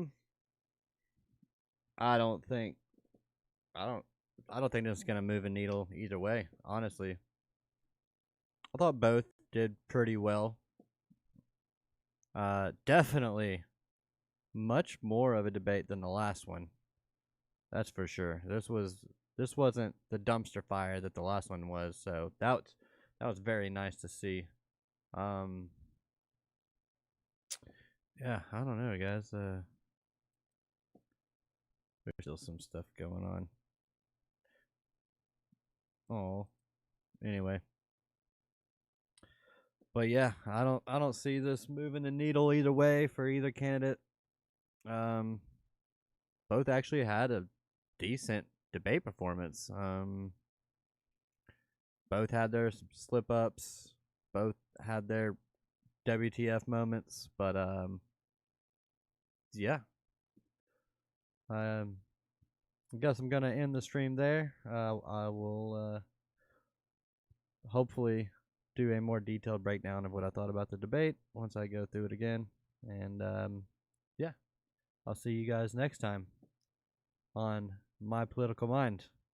Don't forget to like and subscribe. Thank you. Thank you for your support. Good night.